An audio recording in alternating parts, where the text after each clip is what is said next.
Good evening, everyone. Welcome to another round of sound. This is the #1 Cochran Sports Showdown, and this may be a wonderful time of the year, but not in sports. It is a bad time. It was a bad day yesterday. The Penguins, 7-0 losers at Toronto despite Austin Matthews not playing. We'll talk about that later, but clearly the #1 topic tonight on the #1 Cochran Sports Showdown will be the Steelers. Here is your panel to talk about it. We have Mark Kaboly from The Athletic, Ray Fittipaldo from the Pittsburgh Post-Gazette, Colin Dunlap, 93.7 The Fan, KDKA. Ray, I want to get right into this one. Mike Tomlin didn't have many answers yesterday. He did say everything is on the table. I wonder what that means, given the fact they have 3 games left. It looks highly unlikely that they're going to get to the playoffs. What do you do in the next 3 weeks, and how do you change what we've seen? Yeah, well, there are no personnel changes other than maybe changing Mason Rudolph out for Mr. Trubisky. But other than that, I think he's talking about changing his operation, the way they practice, the way they game plan, things of that nature. People who want wholesale changes with personnel, it's just not going to happen at this point. They don't have any other changes to make. Look at what's going on at inside linebacker.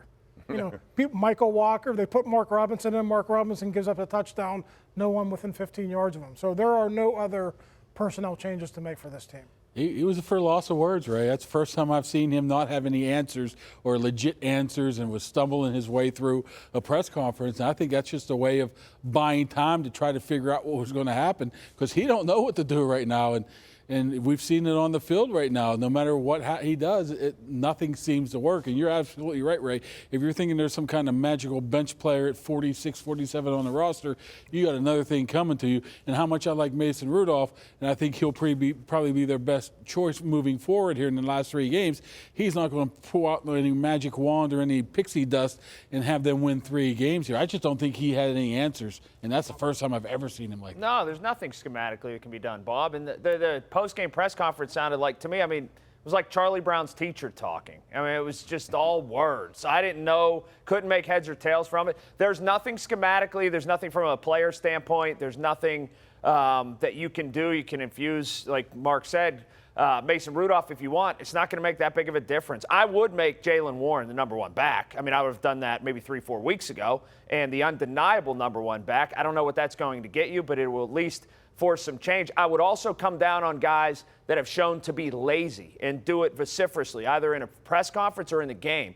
You can't have what you had with George Pickens taking a play off like that. And would it be symbolic? Maybe. But it's time to have people understand who's in charge of this football team. It's accountability, and there hasn't been much of it. And they talked about leadership, Ray. You hear about leadership all the time. Where is the offensive leadership? The answers I heard yesterday made me scratch my head even further. Deontay Johnson blaming a leaky defense when he himself and the rest of that offense is doing nothing. Right. He should know better than to throw another unit under the bus, especially the way the offense has played this year. But to answer your question, there's guys who are trying.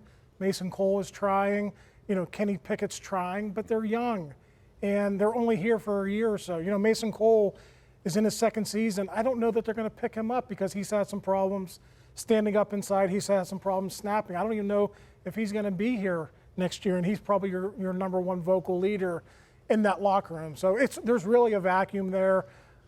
It's not going to get fixed overnight, but maybe it'll get a little bit better when Kenny Pickett does come back. The leaders, the leader Najee Harris said yesterday. Oh, he didn't talk. He didn't talk. Oh, the leader George Does he get Pickens, fined for that? He can.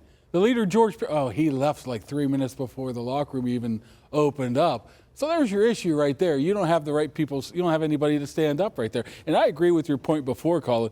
If you're going to make any change moving forward, you got to show them who's boss. And it's only 2 or 3 of them.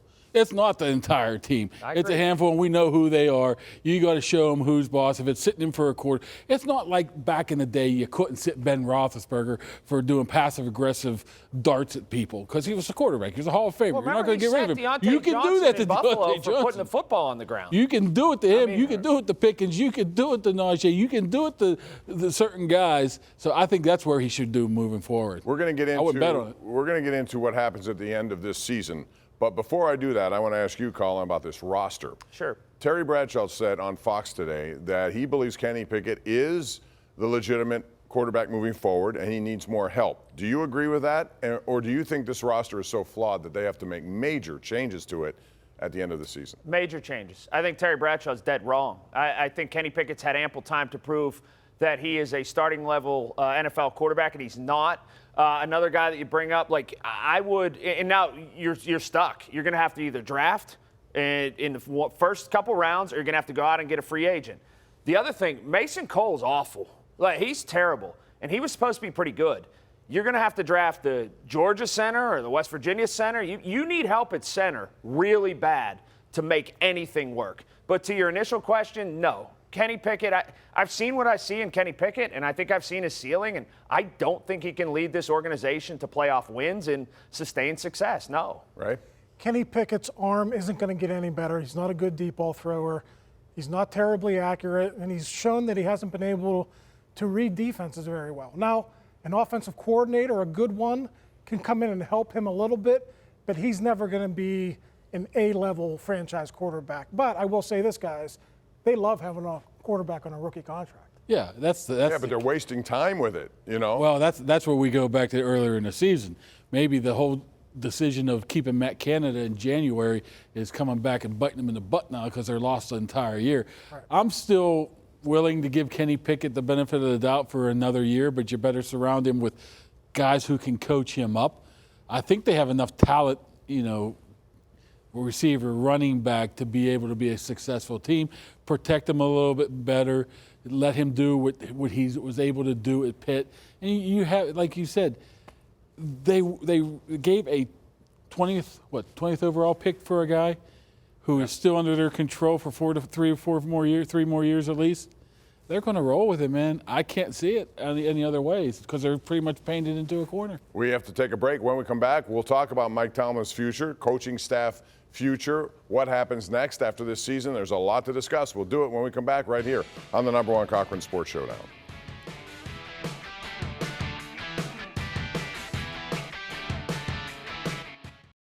All right, we're talking about the Steelers as they get set for a game against Cincinnati. All of a sudden, they're 7-7, and it looks like, for all intents and purposes, this season is over when it comes to playoffs. Ray, I want to ask you about just some decisions yesterday in that game. Number one, the one that stands out, even though this would not have impacted probably the result, Boswell is on the field. His body language when he was told to get off the field for a 57-yard field goal yesterday makes no sense to me because he had just kicked 160 and they're indoors versus outdoors. Why was that decision made? And you asked the question of Mike Tomlin. Yeah. Did you like the answer? Got away, Ray. Way to get to it. Mike didn't answer the question. He talked about field position. I suppose Presley Harvin could have done a better job. Maybe you pin him at the 5 instead of the 18. But, I don't know why you would have more confidence in Presley Harvin than Chris Boswell. But, to me, you put a little bit pressure on Gardner Minshew. Gardner Minshew was just rolling, Hey, it's a one-score game now. Let's see what you got. Can you make a play? Well, how about a third option? You can also go for it. No, absolutely. Punting is a distant third of the 3 options. They're 7-6 needing a win badly. Yeah. It's not just a field goal or nothing. And to your point, Harvin hasn't kicked well. Yeah. Consistently. Right. That's a good point. And Chris Boswell can bang him indoors. He could do it. What about the other issue, where a defense that wasn't stopping anybody the entire day? So you're trusting with an undrafted guy or a practice squad and a third stringer. Everybody and tackles too. Yeah. And tackles, So you're relying on a punter who stinks, a defensive that's been given up a ton over arguably your MVP of your team, right? You could argue it's a kicker. He's been pretty doggone good. Whatever he said, it was like you said, Charlie Brown's teacher. It's like, what? I don't even think you believe what you just said, right? He didn't feel confident to keep the game within a one-position game with 8 minutes left. And that's normally the way he does it. That's normally the way he does it. Also, I think that Mike Tomlin's stubbornness can be encapsulated by his relationship with Presley Harvin, excuse me. Punters are the most expendable people in the National Football League.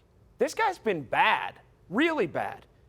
This sense of loyalty that, for me, is stubbornness, that he is, and I understand the first year and the things he was going through personally, but after that, forget it.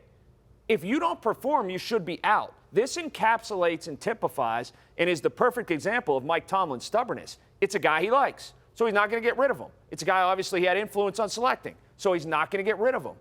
Why? Punters go out the door and in the door every week. It's totally ridiculous that guy's still a Pittsburgh Steeler. All right, Speaking of that, it looks like Mike Tomlin's pretty loyal to his coaching staff, always has been.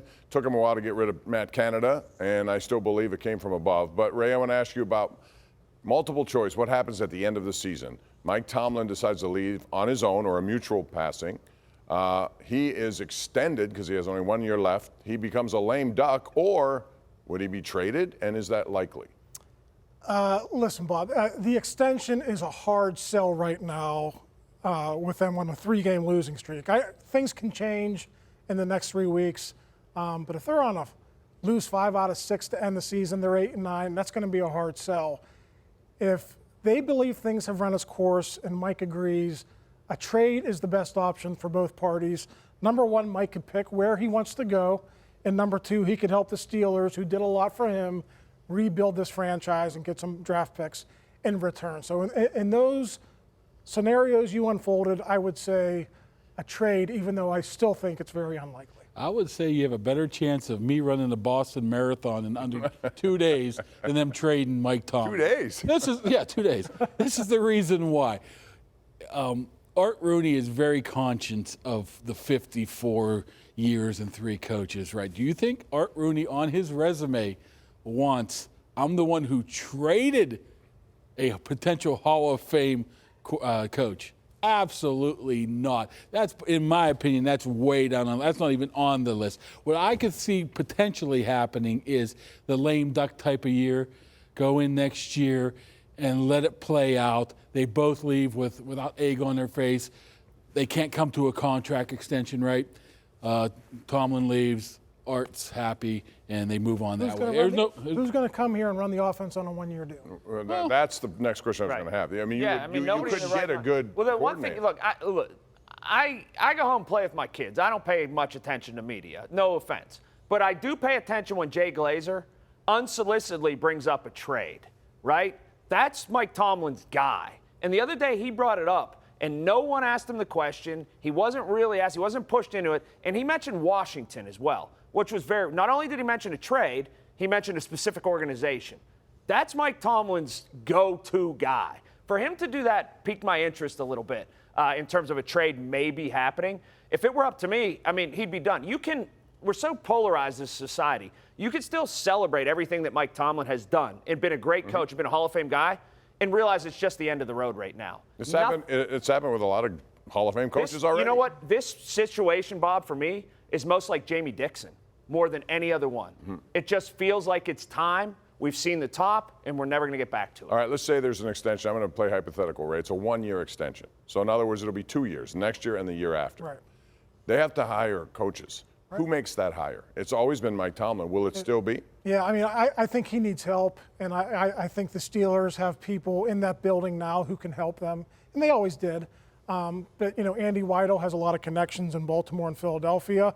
If Mike wants to bounce some things off him, he can do that. And Art has connections around the league.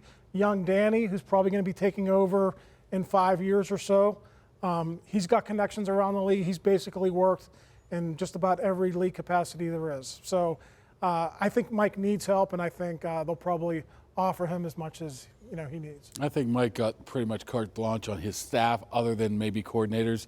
I think that's where Art draws the line. He has more say-so than anything else. We saw it with Haley. We saw it with, I believe, Arians before that. We saw that with Keith Butler. I think they told him to keep Dick LeBeau and Arians. So I think that's the case there. But, that's the issue. I mean, you're wondering why there's so many of these penalties and all this stuff. This is just bad coaching all around. You're going to have to make some changes here. And that's one thing he has done over his career, is made a lot of coaching changes. But there's just nobody. But nobody ascends. Yes. That's the problem. It's everybody whose career arc is flat or is on a downspin. They need somebody whose career arc is on the up, who has potential to be a head coach and might only be here for 2 years. There's nothing wrong, and there's actually a lot right with hiring someone like that. But Mike Tomlin is fearful that somebody will have as big a voice as him in the facility. I don't know how you can look at it in a different way right now. Yeah. Go ahead. There was a time when you had 3 former head coaches on the staff, and Todd Haley, Dick LeBeau, and Mike Munchak. Where have those guys gone? Correct. Well, they had Flores last year, right? Right. And I was a little surprised they brought him in at that Sometimes time. it takes like Narduzzi. You know, he just got an offensive coordinator that goes against everything he likes in an offense, but he's on number 6. He has to get it right. We got to take a break. When we come back, who's the best team in football right now? Who's ascending? Who's not going to be around? We'll talk about that when we continue right here on the #1 Cochran Sports Showdown.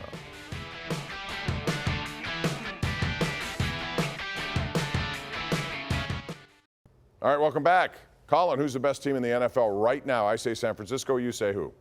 You stole my team, Bob. If you were asking me who's going to win riding them all year. If you're going to ask me who's going to win the Super Bowl right now, I'd say San Francisco. Brock Purdy and Christian McCaffrey, 49ers. They just gave up 30 points to the Cardinals. It's okay. But they won. They How scored many did they 49. No, but you're giving up. I mean, every team's flawed. Can I say they all stink right now? All right, I thought Cowboys were pretty good too, but well, so much for that. Yeah, MVP I'm going of with the league. Browns. I'm maybe. going to throw Browns this are playing out. pretty well. Should there be someone other than a quarterback Yes, being MVP? Tyreek Hill's the best player in the league. Well, Christian McCaffrey's Christian not bad. McCaffrey. What are you talking not about? bad. I think Christian McCaffrey's the best two-way player. I mean, he does. He's He doesn't play defense, He does Bob. exactly what. No, I mean two-way in terms of what Le'Veon Bell said he was. Christian McCaffrey is that, isn't he? He should be the MVP. Absolutely. Or Brock Purdy. I don't have a problem with Brock Purdy. I think Brock Purdy, he gets undersold for being a game manager. He's a really good He's a quarterback. really good quarterback. I mean, that's a quarterback award. I know. I mean, it's what it is. You're right. Right. So even if McCaffrey does deserve it, he'll probably be somebody like Dak, right? Even after Until- today. Oh, And today they have he puts they have together another 3 road games. game coming up. He's going to lose again because they can't win away from Well, AT&T They would Stadium. love to have Dallas. I don't even think anybody in Pittsburgh has a vote for that, do they? We got to No, change that. We do have to change it. All right, let me ask you about a team in the AFC that you think could surprise people in the playoffs, Colin. I wouldn't want to play Jacksonville because I think we saw last year in the first round what they can do, and we see how good the quarterback can be once he got away from a terrible head coach. And I think Trevor Lawrence, once he gets in rhythm, he slings the football all over the place. I do not want to play Jacksonville in the playoffs. If they get in, Buffalo. There we go. Josh Allen is playing really well. Yeah, I mean Buffalo with Joe Brady, he's a different team right now, a different player with Josh Allen just being that. But I'm still skeptical of their defense, even though they shut them down today. It is still one game, but Buffalo needs to get in. But I do like Miami. Miami could give a lot of teams fits, but if they find that wrong matchup, they could get bounced real Who's the quick. team for you, Bob? In the AFC? Yeah, The Colts. Baltimore. Baltimore. Not the Colts. Not the Baltimore Colts. I think no. Do you think the Colts can be that team? Can they? I mean, the Ravens can be that team. Certainly, but he's one of those. There are a lot of people that, who don't agree with that. They Well, think he has to do it in the postseason before we all believe that he can do it That's in the what postseason. they say about John Harbaugh in Baltimore. When they lose, it's all his fault. When they win, it's despite him. Does that sound familiar? yeah, it does. Does Lamar Jackson have the weapons? Andrews is still down. He's probably not going to come back unless they make a deep run. I just don't believe in their skill guys. All right, we're going to take a break. When we come back, talk about skill guys. They got all shut out last night for the Pittsburgh Penguins, who lost 7-0. This team has been under 500 for the last 2.5 years, really, when you count loser points. We'll get into what ails them and what they need to do next.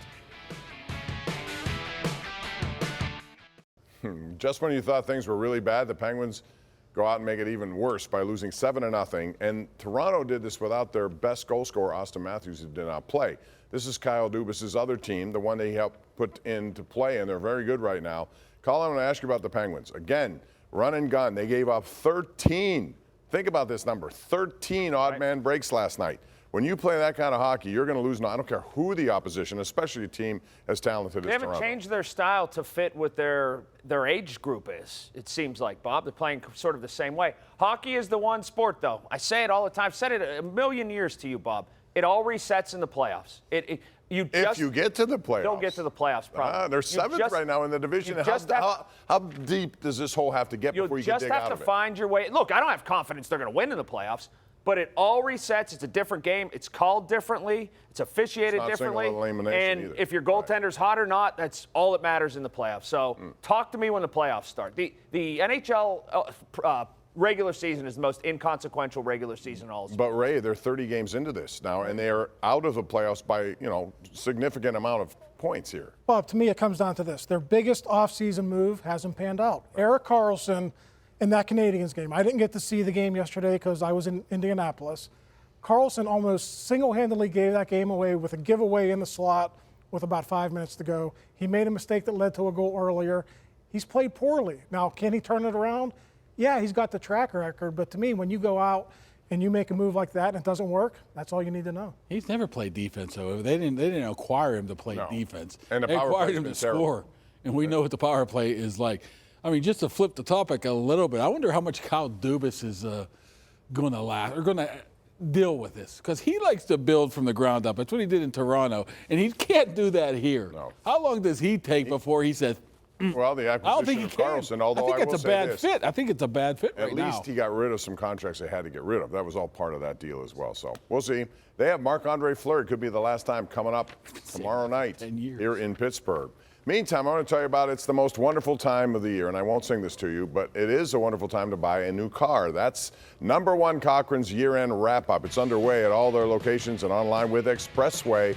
Pick from 19 new car brands and thousands of pre-owned vehicles. Then, tear the packaging off the best holiday lease offers you're going to find anywhere. It's the year-end wrap-up going on now at all number one Cochran locations. Check them out online, Expressway at Cochran.com. We'll be right back.